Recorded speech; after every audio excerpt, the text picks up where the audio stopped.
Welcome back. In our last video for watch collecting strategy, we talked about the importance of making sure that you understand watches are not investments. Now, again, you can do what you want with your own money, but watches are really not investments. Investments are investments. You should not go into debt buying watches for any reason. And yeah, there might be one or two exceptions, but the amount of time you go in debt should be really limited, like maybe a month or two at most. And the third thing is you should go slow and build some watch legs as you go about collecting.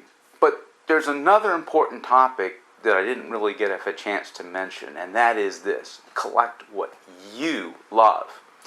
Now, most of you that are watching YouTube videos know that this is a marketing machine, and the people that produce watch channels, some of them are very specific about their disclosures that they are sponsored by certain companies. There are several fine channels where the presenter basically says at the very beginning of the video, this is a sponsored segment. This watch was given to me by so-and-so, and I really appreciate that.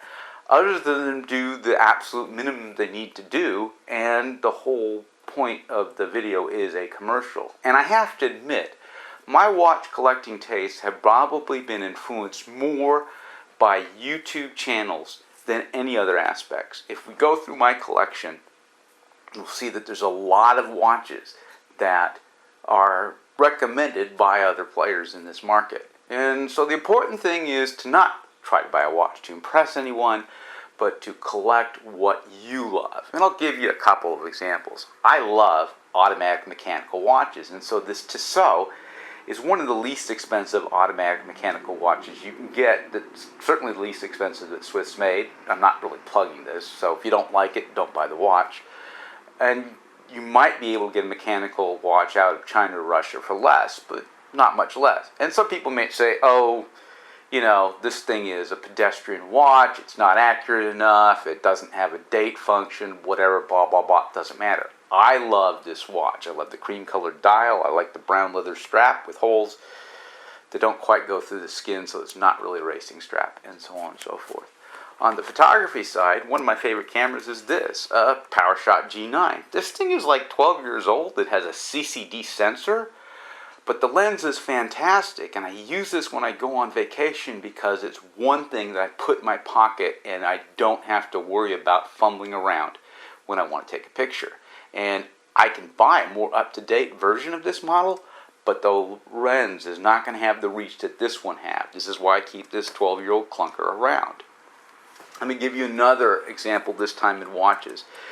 You'll hear how people hate Invicta watches. I admit that I collect Invicta watches.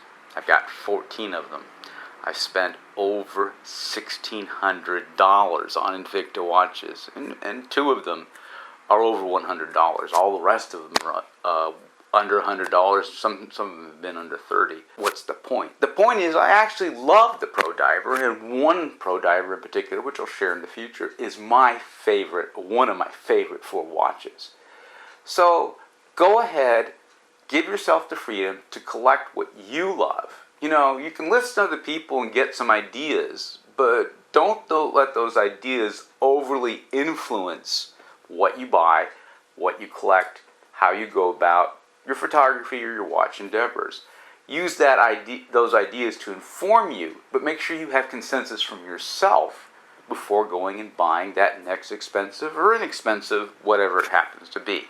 In our next watch video, we're going to be talking about finding your horology voice, and I'm going to give you an assignment, which will be a competition. And I'd like to see us get some members on this channel, and it'll be a giveaway, but it'll be a cheap giveaway. It's going to be more for fun than anything else. But if you like this video, share it with your friends, and definitely share the next one coming out, which is going to be called Finding Your Horology Voice. Cheers!